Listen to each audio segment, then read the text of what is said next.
ಬೃಹಸ್ಪತಿ ದೇವಗುರು ಗುರು ಗ್ರಹಕ್ಕೆ ನಮ್ಮ ರಾಶಿ ಕುಂಡಲಿಯಲ್ಲಿ 12 ಮನೆಗಳಿವೆ. ಯಾವ ಮನೆ ನಿಮಗೆ ತುಂಬ ಇಷ್ಟ ಅಂದರೆ ಅವರು ನೇರವಾಗಿ ಆಯ್ಕೆ ಮಾಡ್ಕೊಳ್ಳೋದು ಕರ್ಕಾಟಕ ರಾಶಿಯನ್ನು. ಎಸ್, ಕರ್ಕಾಟಕ ರಾಶಿ ಗುರುವಿಗೆ ಉಚ್ಚ ಸ್ಥಾನ, ಅಲ್ಲಿ ಹೆಚ್ಚು ಬಲವನ್ನು ಪಡೆದುಕೊಳ್ತಾರೆ. ಅದರ ಜೊತೆಗೆ ಕರ್ಕಾಟಕ ರಾಶಿ ಅಧಿಪತಿ ಚಂದ್ರ ಮತ್ತು ಗುರುವಿನ ಸಂಯೋಗದಿಂದ ಗಜಕೇಸರಿ ಯೋಗ ಫಾರ್ಮ್ ಆಗುತ್ತೆ. ಈ ಯೋಗ ಇದ್ದರೆ ಎಲ್ಲಿಂದ ಎಲ್ಲಿಗೂ ಹೋಗ್ತಾರೆ. ಸಾಕಷ್ಟು ಎಕ್ಸಾಂಪಲ್ಸ್ ನಿಮ್ಮ ಕಣ್ಣ ಮುಂದೆ ಇದೆ. ಎಸ್, ಮಿಥುನ ರಾಶಿಯಲ್ಲಿ ಸಂಚಾರ ಮಾಡ್ತಾ ಇರುವ ಗುರು ಜೂನ್ 2ನೇ ತಾರೀಕು ತಮ್ಮದೇ ಪುನರ್ವಸು ನಕ್ಷತ್ರದಲ್ಲಿ ಕರ್ಕಾಟಕ ರಾಶಿ ಕರ್ಕಾಟಕ ಲಗ್ನಕ್ಕೆ ಬರ್ತಾರೆ.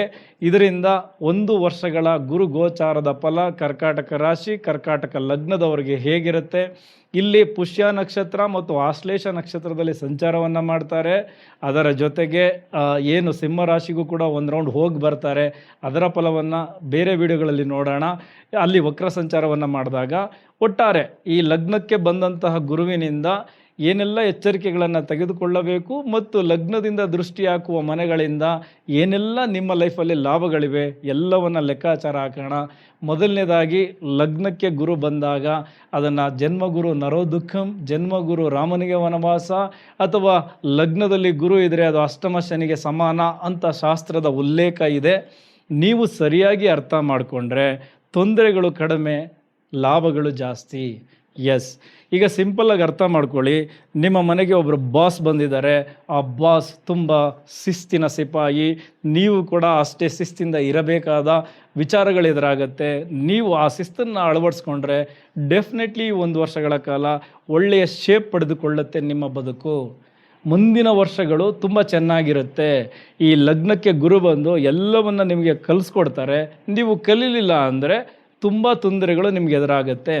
ಏನಕ್ಕೆ ಅಂದರೆ ಇದೇ ಗುರು ನಿಮ್ಮ 6ನೇ ಮನೆ ಅಧಿಪತಿ, ಷಷ್ಠಾಧಿಪತಿ, ಭಾಗ್ಯಸ್ಥಾನಕ್ಕೂ ಅವರೇ ಅಧಿಪತಿ. ಅದು ಒಂದು ಕಡೆ ಅದೃಷ್ಟವನ್ನು ಕ್ರಿಯೇಟ್ ಮಾಡ್ತಾರೆ, ಇನ್ನೊಂದು ಕಡೆ 6ನೇ ಮನೆ ರೋಗ, ಸಾಲ, ಋಣ ಇದೆಲ್ಲವನ್ನು ತಿಳಿಸುವ ಮನೆಗೂ ಕೂಡ ಅವರೇ ಅಧಿಪತಿಯಾಗಿರೋದ್ರಿಂದ ಸ್ವಲ್ಪ ಎಚ್ಚರಿಕೆಗಳನ್ನು ತೆಗೆದುಕೊಳ್ಳಬೇಕು, ಮುಖ್ಯವಾಗಿ ಆರೋಗ್ಯದ ವಿಚಾರದಲ್ಲಿ. ಯಾಕೆಂದರೆ ಗುರು ಲಗ್ನಕ್ಕೆ ಬಂದಾಗ ಓವರ್ ಕಾನ್ಫಿಡೆನ್ಸ್ ಜಾಸ್ತಿ, ತುಂಬ ಆಸೆಗಳು ಜಾಸ್ತಿ. ನಾನು ಹೇಳಿದ್ದೇ ನಡಿಬೇಕು, ನನಗೆಲ್ಲ ಗೊತ್ತಿದೆ, ಈ ಥರದ್ದೆಲ್ಲ ಓವರ್ ಆ್ಯಟಿಟ್ಯೂಡ್ ನಿಮ್ಮ ಮೈ ಮೇಲೆ ಬಂದ್ಬಿಡ್ತದೆ. ಅದನ್ನು ಕಂಟ್ರೋಲ್ ಮಾಡ್ಕೋಬೇಕು. ಅದರ ಜೊತೆಗೆ ತುಂಬ ಊಟ ಮಾಡ್ತೀರಾ, ಬೊಜ್ಜು ಜಾಸ್ತಿ ಆಗುತ್ತೆ, ಕೊಲೆಸ್ಟ್ರಾಲ್ ಜಾಸ್ತಿ ಆಗುತ್ತೆ, ಮೇನ್ ಲಿವರ್ ಸಂಬಂಧಿತ ಸಮಸ್ಯೆಗಳಿಂದ ಬಳಲಬೇಕಾಗತ್ತೆ. ಅರ್ಥ ಮಾಡಿಕೊಂಡು ಕಂಟ್ರೋಲ್ ಡಯಟ್ ಇಟ್ಕೊಂಡ್ರೆ, ಬಾಸ್ ಇದ್ದಾರೆ ಅಂತ ಅಂದ್ಕೊಳ್ಳಿ, ನಾನು ಡಯಟಲ್ಲಿರಬೇಕು ಅಂತ ಅಂದ್ಕೊಳ್ಳಿ, ಏನು ಸೋಮಾರಿತನವನ್ನು ಬಿಡಬೇಕು ಅಂತ ಅಂದ್ಕೊಳ್ಳಿ, ತುಂಬ ಕೆಲಸದ ಏನು ಎಲ್ಲ ಜವಾಬ್ದಾರಿಗಳನ್ನು ತೆಗೆದುಕೊಳ್ಬೇಕು ಅಂತ ಅಂದ್ಕೊಳ್ಳಿ. ಎಲ್ಲವನ್ನು ನೀವು ಮಾಡಿಬಿಟ್ರೆ ಉಳಿದ ದೃಷ್ಟಿ ಆಗ್ತದಾರಲ್ಲ, ಅಲ್ಲಿಂದ ಹೆಚ್ಚು ಲಾಭಗಳನ್ನು ಕೊಡ್ತಾರೆ. ಒಟ್ಟಾರೆ ಲಗ್ನಕ್ಕೆ ಗುರು ಬಂದಾಗ ಮುಖದಲ್ಲಿ ತೇಜಸ್ ಹೆಚ್ಚಾಗುತ್ತೆ, ದೈವಿಕ ಕಳೆ ಬರುತ್ತೆ, ನಿಮ್ಮ ಮಾರ್ಗದರ್ಶನಕ್ಕೋಸ್ಕರ ಕಾಯ್ತಾರೆ, ಸಮಾಜದಲ್ಲಿ ಗೌರವ ಪ್ರಾಪ್ತಿಯಾಗುತ್ತೆ. ಇದೆಲ್ಲ ಪಾಸಿಟಿವ್ ಸೈಡ್ಸ್. ಆದರೆ ನೆಗೆಟಿವ್ ಸೈಡ್ಸ್ ನಾನು ಆಲ್ರೆಡಿ ಹೇಳಿದ್ನಲ್ಲ, ಅದು ಓವರ್ ಕಾನ್ಫಿಡೆನ್ಸ್, ನನಗೆಲ್ಲ ಗೊತ್ತು ಅಂದ್ಕೊಳ್ಳೋದು, ದುರಹಂಕಾರದಿಂದ ನಡ್ಕೊಳ್ಳೋದು, ಇದೆಲ್ಲ ಆಗುತ್ತೆ. ಅದನ್ನು ಕಂಟ್ರೋಲ್ ಮಾಡ್ಕೊಳ್ಳಿ, ನಿಮಗೆ ನೀವೇ ತಿದ್ದಿಕೊಳ್ಳಿ. ಡೆಫಿನೆಟ್ಲಿ ಲಗ್ನದ ಗುರು ತೊಂದರೆಗಳನ್ನು ಆಗ ಕೊಡೋದಿಲ್ಲ. ಓಕೆ, ಈಗ ಲಗ್ನದ ಗುರು ಬಗ್ಗೆ ಹೆಚ್ಚು ಮಾತಾಡಿ ನಿಮ್ಮನ್ನು ಡಿಸ್ಟರ್ಬ್ ಮಾಡೋದೇನಕ್ಕೆ? ನಿಮ್ಗೆ ಅರ್ಥ ಆಗಿದೆ ನಾನು ಹೇಗಿರಬೇಕು ಅಂತ, ಅಲ್ಲಿ ಕಂಟ್ರೋಲಾಗಿ ಇಟ್ಕೊಂಡ್ರೆ ಸಾಕು. ಈಗ ಗುರು ದೃಷ್ಟಿ ಕೊಡ್ತಾ ಇದ್ದಾರಲ್ಲ, ಅಲ್ಲಿ ಗಮನ ಕೊಡೋಣ. ಗುರುವಿನ 5ನೇ ದೃಷ್ಟಿ ವೃಶ್ಚಿಕ ರಾಶಿಯ ಮೇಲೆ. ವೃಶ್ಚಿಕ ರಾಶಿ ನಿಮಗೆ 5ನೇ ಮನೆ, ಅದು ಸಂತಾನ, ಮಕ್ಕಳು, ಹೂಡಿಕೆಯ ಸ್ಥಾನ, ಲಕ್ಷ್ಮಿ ಸ್ಥಾನ, ಹೈಯರ್ ಸ್ಟಡೀಸ್, ಷೇರು ಮಾರುಕಟ್ಟೆ ಇದೆಲ್ಲವನ್ನು ತಿಳಿಸುತ್ತೆ. ಇಲ್ಲಿಯ ವಿಚಾರಗಳಲ್ಲಿ ಗುರು ನಿಮಗೆ ಹೆಚ್ಚು ಬಲವನ್ನು ತಂದು ಕೊಡ್ತಾರೆ. ಎಸ್, ಸಂತಾನದ ನಿರೀಕ್ಷೆಗಳನ್ನು ಇಟ್ಟುಕೊಂಡಿದ್ದವರಿಗೆ ಗುಡ್ ನ್ಯೂಸ್. ನಿಮ್ಮ ಮನೆಯಲ್ಲಿ ಮಗುವಿನ ಅಳುವಿನ ಸದ್ದು, ನಗುವಿನ ಸದ್ದು, ನಿಮ್ಮ ಮುಖದಲ್ಲೂ ನಗು, ಎಲ್ಲವೂ ಬರುತ್ತೆ, ಎಲ್ಲವೂ ಚೆನ್ನಾಗಿರುತ್ತೆ. ಅದರ ಜೊತೆಗೆ ಮಕ್ಕಳ ಪ್ರಗತಿ ನಿಮ್ಮಲ್ಲೊಂದು ಖುಷಿಯ ವಾತಾವರಣವನ್ನು ಸೃಷ್ಟಿ ಮಾಡುತ್ತೆ. ಮಕ್ಕಳಿಂದ ನಿಮ್ಮ ಗೌರವ ಹೆಚ್ಚಾಗುತ್ತೆ, ಪ್ರಶಂಸೆಗಳು ನಿಮಗೆ ಸಿಗುತ್ತೆ. ಒಟ್ಟಾರೆ ಮಕ್ಕಳ ವಿಚಾರದಲ್ಲಿ ಈ ಕರ್ಕಾಟಕ ಲಗ್ನ ಕರ್ಕಾಟಕ ರಾಶಿಯ ಪೋಷಕರಿಗೆ ತುಂಬ ಒಳ್ಳೆಯ ಶುಭ ಸುದ್ದಿಗಳಿವೆ, ಸಂತಾನಕ್ಕೂ ಒಳ್ಳೆಯ ಶುಭ ಸುದ್ದಿಗಳಿವೆ. ಅದೇ ರೀತಿ ನೀವು ಈ ಹಿಂದೆ ಮಾಡಿದಂತಹ ಹೂಡಿಕೆಗಳಿಗೆ ಈಗ ಲಾಭ ಸಿಗುತ್ತೆ. ಎಸ್, ಅದು ಸರಿಯಾದ ಹೂಡಿಕೆಯಾಗಿದ್ದು ಜವಾಬ್ದಾರಿಯುತ ಹೂಡಿಕೆಯಾಗಿದ್ದರೆ ಅದರಿಂದ ಹೆಚ್ಚಿನ ಲಾಭವನ್ನು ಈಗ ನೀವು ನಿರೀಕ್ಷೆ ಮಾಡಬಹುದು. ಅದೇ ರೀತಿ ಹೈಯರ್ ಸ್ಟಡೀಸ್ಗೆ ಯಾರ್ಯಾರು ಟ್ರೈ ಮಾಡ್ತಾ ಇದ್ದೀರಾ, ಈ ವೀಸಾ ರಿಲೇಟೆಡ್ ಇಶ್ಯೂಸ್ಗಳಿದ್ದರೆ ಅಥವಾ ಅಡ್ಮಿಷನ್ಗೆ ಸಂಬಂಧಪಟ್ಟಂತಹ ಇಶ್ಯೂಸ್ಗಳಿದ್ದರೆ, ಈ ವಿದೇಶಕ್ಕೆ ಸಂಬಂಧಪಟ್ಟಂತಹ ವಿಚಾರಗಳಲ್ಲಿ ಏನಾದರೂ ತೊಂದರೆಗಳನ್ನು ಎಜುಕೇಷನ್ಗೆ ಸಂಬಂಧಪಟ್ಟಂತೆ ನೀವು ಈ ಹಿಂದೆ ಅನುಭವಿಸಿದ್ದರೆ ಅಲ್ಲೆಲ್ಲವೂ ಕರೆಕ್ಷನ್ಸ್ಗಳಾಗಿ ನಿಮ್ಮ ಪರವಾಗಿ ಎಲ್ಲವೂ ಆಗಬೇಕು, ಆ ರೀತಿ ಗುರು ನೋಡ್ಕೊಳ್ತಾರೆ. ಸೊ ಹಾಗಾಗಿ ಈಗ ನೀವೇನಾದರೂ ಇನ್ವೆಸ್ಟ್ಮೆಂಟ್ ಕಡೆ ಗಮನ ಕೊಡೋದಾದರೆ ಸ್ವಲ್ಪ ಲಾಂಗ್ ಟರ್ಮ್ ಇನ್ವೆಸ್ಟ್ಮೆಂಟ್ ಕಡೆ ಗಮನ ಕೊಡಿ. ಚಿನ್ನ, ಬೆಳ್ಳಿ ಈ ಥರದ ವಿಚಾರಗಳಲ್ಲಿ ಹೆಚ್ಚು ಗಮನ ಕೊಟ್ಟರೆ ಆ ಹೂಡಿಕೆ ಮುಂದಿನ ದಿನಗಳಲ್ಲಿ ನಿಮಗೆ ಹೆಚ್ಚಿನ ಲಾಭವನ್ನು ತಂದು ಕೊಡುತ್ತೆ. ಇದಿಷ್ಟು ಹೂಡಿಕೆ ಸ್ಥಾನದಿಂದ ಬರುವಂತಹ ಶುಭ ಸುದ್ದಿಗಳು. ಅದರ ಜೊತೆಗೆ ಇನ್ನೊಂದು, ಈ ಆಶ್ಲೇಷ ನಕ್ಷತ್ರದಲ್ಲಿ ಸಂಚಾರ ಮಾಡಬೇಕಾದ್ರೆ ನೀವು ಕಂಪನಿಯನ್ನು ವಿಸ್ತರಣೆಯನ್ನು ಮಾಡ್ತೀರಾ, ಹೊಸ ಉದ್ಯಮವನ್ನು ಶುರು ಮಾಡ್ತೀರಾ, ನಿಮ್ಮ ವ್ಯಾಪಾರಗಳಲ್ಲಿ ಲಾಭಗಳನ್ನು ಗಳಿಸ್ತೀರಾ, ಇದೆಲ್ಲವೂ ತುಂಬ ಚೆನ್ನಾಗಿರುತ್ತೆ. ಇದರ ಜೊತೆಗೆ ಗುರು ಗಂಡು ಮಗುವಿಗೆ ಕಾರಕನಾಗಿರೋದರಿಂದ ಹೆಚ್ಚು ಗಂಡು ಸಂತಾನಗಳು ಕರ್ಕಾಟಕ ಲಗ್ನ, ಕರ್ಕಾಟಕ ರಾಶಿಯವರಿಗೆ ಆಗಬಹುದು. ಗಂಡಾಗಲಿ ಹೆಣ್ಣಾಗಲಿ ಮಗು ಮನೆಗೆ ಬರಬೇಕು ಅಷ್ಟೇ, ಆರೋಗ್ಯವಂತ ಮಗು ಹುಟ್ಟಲಿ ಅನ್ನೋದು ನಮ್ಮ ಬಯಕೆ. ಆ ಆಶೀರ್ವಾದ ಗುರು ನಿಮಗೆ ಕೊಡಲಿ. ಅದರ ಜೊತೆಗೆ ಈ ಪ್ರೀತಿ ಪ್ರೇಮ ವಿಚಾರದಲ್ಲಿದ್ದವರು ಈಗ ಮದುವೆಯ ಮಾತುಕತೆಗೆ ಮುಂದಾಗಿ ಡೆಫಿನೆಟ್ಲಿ ನಿಮ್ಮ ಪ್ರೀತಿ ಪ್ರೇಮವನ್ನು ಈಗ ಮದುವೆ ಹಂತಕ್ಕೆ ತೆಗೆದುಕೊಂಡು ಹೋಗಿ ನೀವು ದಂಪತಿಗಳಾಗಬಹುದು.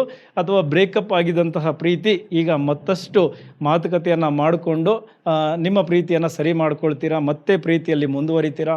ಈ ಥರ ಎಲ್ಲ ಗುಡ್ ನ್ಯೂಸ್ 5ನೇ ಮನೆ ದೃಷ್ಟಿಯಿಂದ ಸಿಗ್ತಾ ಇದೆ. ನಿಮ್ಮೆಲ್ಲರಿಗೂ ಒಳ್ಳೆಯದಾಗಲಿ. ಇದೇ ಗುರುವಿನ ದೃಷ್ಟಿ ಮಕರ ರಾಶಿ ಅಂದರೆ ನಿಮ್ಮ 7ನೇ ಮನೆಗೆ ಬೀಳುತ್ತೆ. ಮಕರ ರಾಶಿ ಗುರುವಿಗೆ ಒಂದು ನೀಚ ಸ್ಥಾನ, ಆದರೂ ಉಚ್ಚ ಸ್ಥಾನದಲ್ಲಿ ಕೂತ್ಕೊಂಡು 7ನೇ ಮನೆಯಲ್ಲಿ ದೃಷ್ಟಿ ಕೊಡ್ತಾ ಇರೋದ್ರಿಂದ ಈ ಗಂಡ ಹೆಂಡತಿಯ ನಡುವೆ ಇದ್ದಂತಹ ಸಮಸ್ಯೆಗಳು ಬಗೆಹರಿಯುತ್ತದೆ. ನಿಮ್ಮಿಬ್ಬರ ಸಂಬಂಧ ಇನ್ನೂ ಉತ್ತಮ ಆಗುತ್ತೆ. ಈ ಮದುವೆಗೆ ಟ್ರೈ ಮಾಡ್ತಾ ಇರೋರು ಡೆಫಿನೆಟ್ಲಿ ಒಳ್ಳೆಯ ವರ, ಒಳ್ಳೆಯ ವಧು ಖಂಡಿತ ಸಿಗುತ್ತೆ. ಮದುವೆಗಳಾಗತ್ತೆ, ಕಾರ್ಯಕ್ರಮಗಳು ಜರುಗುತ್ತೆ, ಗೃಹ ಪ್ರವೇಶ ಈ ಥರದ ಶುಭ ಸಮಾರಂಭಗಳು ನಿಮ್ಮ ಮನೆಯಲ್ಲಿ ಆಗತ್ತೆ 7ನೇ ಮನೆಯ ದೃಷ್ಟಿಯಿಂದ. ಅದೇ ರೀತಿ ಪಾಲುದಾರಿಕೆಯ ವ್ಯವಹಾರಗಳಲ್ಲೂ ಕೂಡ ನಿಮಗೆ ಲಾಭಗಳಿವೆ. ಹೊಸ ಹೊಸ ಪಾರ್ಟ್ನರ್ ಸಿಗ್ತಾರೆ, ಅವರಿಂದ ಹೆಚ್ಚು ಲಾಭ ಗಳಿಸ್ತೀರಾ. ಸಮಾಜದಲ್ಲಿ ಗೌರವ ಜಾಸ್ತಿ ಆಗುತ್ತೆ.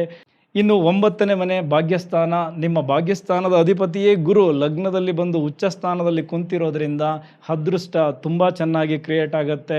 9ನೇ ಮನೆ ತಂದೆಯ ಆರೋಗ್ಯದಲ್ಲಿ ಇಂಪ್ರೂವ್ಮೆಂಟ್ಸ್, ತಂದೆಯಿಂದ ಹೆಚ್ಚು ಲಾಭ, ಬಾಸಿಂದ ಲಾಭ, ಈ ಮೇಲಧಿಕಾರಿಗಳಿಂದ ಲಾಭ, ಹೈಕಮಾಂಡಿಂದ ಲಾಭ, ಇದೆಲ್ಲವೂ ಇದೆ. ಎಲ್ಲ ಕ್ಷೇತ್ರದವರು ಅಳವಡಿಸ್ಕೊಳ್ಳಿ. ಖಾಸಗಿ ಕ್ಷೇತ್ರದಲ್ಲಿರೋರಿಗೆ ಸ್ಯಾಲ್ರಿ ಹೈಕ್ ಆಗುತ್ತೆ. ಹೊಸ ಜಾಬ್ ಹುಡ್ಕೋರಿಗೆ ಜಾಬ್ ತುಂಬ ಚೆನ್ನಾಗಿರೋ ಜಾಬ್ ಸಿಗುತ್ತೆ. ಸರ್ಕಾರಿ ಅಧಿಕಾರಿಗಳಿಗೆ ನಿಮ್ಮ ಮನಸ್ಸಿನ ಇಚ್ಛೆಯಂತೆಯೇ ವರ್ಗಾವಣೆ ಆಗುತ್ತೆ, ಬಡ್ತಿ ಸಿಗುತ್ತೆ, ಗೌರವ ಪ್ರಾಪ್ತಿಯಾಗುತ್ತೆ, ಪುನಸ್ಕಾರಗಳು ಹುಡ್ಕೊಂಡು ಬರುತ್ತೆ.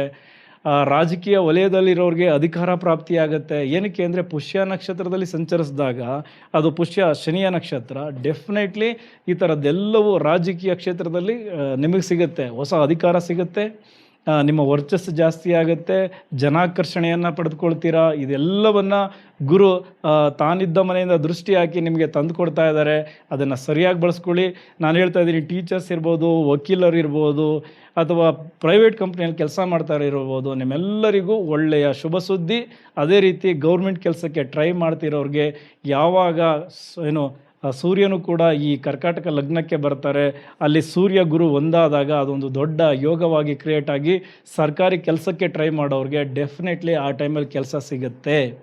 ಇನ್ನು ಸರ್ಕಾರಿ ವಲಯದಲ್ಲಿರೋರಿಗೆ ದೊಡ್ಡ ದೊಡ್ಡ ಹುದ್ದೆಗಳು ಪ್ರಾಪ್ತಿಯಾಗುತ್ತೆ, ಜವಾಬ್ದಾರಿಗಳು ಜಾಸ್ತಿ ಆಗುತ್ತೆ, ತುಂಬ ಎಲ್ಲ ಚೆನ್ನಾಗಿ ನಿಭಾಯಿಸ್ಕೊಂಡು ಹೋಗ್ತೀರಾ. ಬಟ್ ಲಗ್ನದ ಗುರು ಹಲವಾರು ಒತ್ತಡಗಳನ್ನು ನಿಮ್ಮ ಮೇಲೆ ಕೊಡ್ತಾರೆ. ಎಲ್ಲರ ಗಮನ ನಿಮ್ಮ ಮೇಲೆ ಇರುತ್ತೆ. ಆ ಟೆನ್ಷನ್ನ ನೀವು ತಲೆ ಮೇಲೆ ಹಾಕ್ಕೊಂಡು ನಿಮ್ಮ ದೇಹವನ್ನು ಬಳಲಿಕ್ಕೆ ಬಿಡಬೇಡಿ. ಸ್ವಲ್ಪ ದೇಹ ಬೇರೆ ಬೇರೆ ರೋಗಗಳಲ್ಲಿ ಬಳಲಬೇಕು ಅಂತಿರುತ್ತೆ. ನೀವು ಅದನ್ನು ಕಂಟ್ರೋಲಾಗಿ ಇಟ್ಕೊಂಡ್ರೆ ಆ 6ನೇ ಮನೆಯ ಎಫೆಕ್ಟನ್ನು ಕಡಿಮೆ ಮಾಡ್ಕೋಬೋದು. ಉಳಿದಂತೆ ಕೃಷಿ ಕ್ಷೇತ್ರ ಇರಲಿ, ಯಾಕೆಂದರೆ ಜಲತತ್ವ ರಾಶಿಯಲ್ಲಿ ಗುರುವಿನ ಸಂಚಾರ ಆಗ್ತಾ ಇರೋದರಿಂದ ಈ ನೀರಾವರಿ ಜಮೀನುಗಳಲ್ಲಿ ಏನೇನು ಬೆಳೀತಾ ಇದ್ದೀರಾ, ನಿಮಗೆ ಡೆಫಿನೆಟ್ಲಿ ತುಂಬ ಒಳ್ಳೆಯ ಫಲಗಳು ಸಿಗುತ್ತೆ. ನೀವು ಕೂಡ ಜಮೀನನ್ನು ತುಂಬ ಚೆನ್ನಾಗಿ ರೆಡಿ ಮಾಡಿಕೊಳ್ಳುವಂತಹ ಸಮಯ. ಸೊ ಹಾಗಾಗಿ ಕೃಷಿಕರಿಗೂ ತುಂಬ ಚೆನ್ನಾಗಿದೆ, ಟೀಚರ್ಸ್ಗೂ ಅಷ್ಟೇ.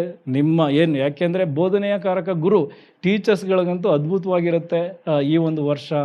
ನೀವು ಪ್ರೆಸೆಂಟ್ ಮಾಡುವ ರೀತಿ, ವಿದ್ಯಾರ್ಥಿಗಳು ಮತ್ತು ಮ್ಯಾನೇಜ್ಮೆಂಟ್ ಜೊತೆ ನಿಮ್ಮ ಸಂಬಂಧ ತುಂಬ ಚೆನ್ನಾಗಿರುತ್ತೆ. ಪೋಸ್ಟಿಂಗ್ಗಳು ಚೇಂಜ್ ಆಗುತ್ತೆ. ಇನ್ನು ಕೋರ್ಟ್ ಕೇಸ್ 6ನೇ ಮನೆ ನಿಮಗೆ ಜಯ ಸಿಗುತ್ತೆ. ಯಾಕೆಂದರೆ ನಿಮ್ಮ 6ನೇ ಅಧಿಪತಿ ಲಗ್ನಕ್ಕೆ ಬಂದು ಕೂತ್ಕೊಂಡ್ರಲ್ಲ, ಈ 1 ವರ್ಷಗಳ ಕಾಲ ಕರ್ಕಾಟಕ ಲಗ್ನ, ಕರ್ಕಾಟಕ ರಾಶಿಯ ಎಲ್ಲ ಜನರಿಗೂ ಕೋರ್ಟ್ ಕೇಸ್ಗಳಲ್ಲಿ ನಿಮ್ಮ ದಶಾಭುಕ್ತಿಗಳ ಆಧಾರದ ಮೇಲೆ ನಿಮಗೆ ಖಂಡಿತ ಆ ಕೇಸ್ಗಳಲ್ಲಿ ಜಯ ಸಿಗುತ್ತೆ. ಶತ್ರುಗಳ ಬಾಧೆಯೂ ಕೂಡ ಕಡಿಮೆ ಆಗುತ್ತೆ. ಬಟ್ ಆರೋಗ್ಯದ ಕಡೆ ಹೆಚ್ಚಿನ ಗಮನ ಇರಬೇಕು. ಉಳಿದಂತೆ ಯಾರ್ಯಾರು ಹೊಸ್ದಾಗಿ ಕೆಲಸಕ್ಕೆ ಟ್ರೈ ಮಾಡಬೇಕು, ಟ್ರೈ ಮಾಡಿ.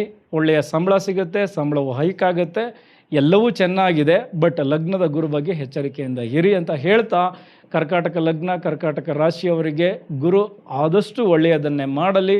ನಿಮ್ಮೆಲ್ಲರಿಗೂ ಒಳ್ಳೆಯದಾಗಲಿ. ಮುಂದಿನ ವಿಡಿಯೋದಲ್ಲಿ ಮತ್ತೆ ಸಿಗೋಣ. ಇಲ್ಲಿವರೆಗೂ ವಿಡಿಯೋ ನೋಡೋದಕ್ಕೆ ಥ್ಯಾಂಕ್ ಯು ವೆರಿ ಮಚ್.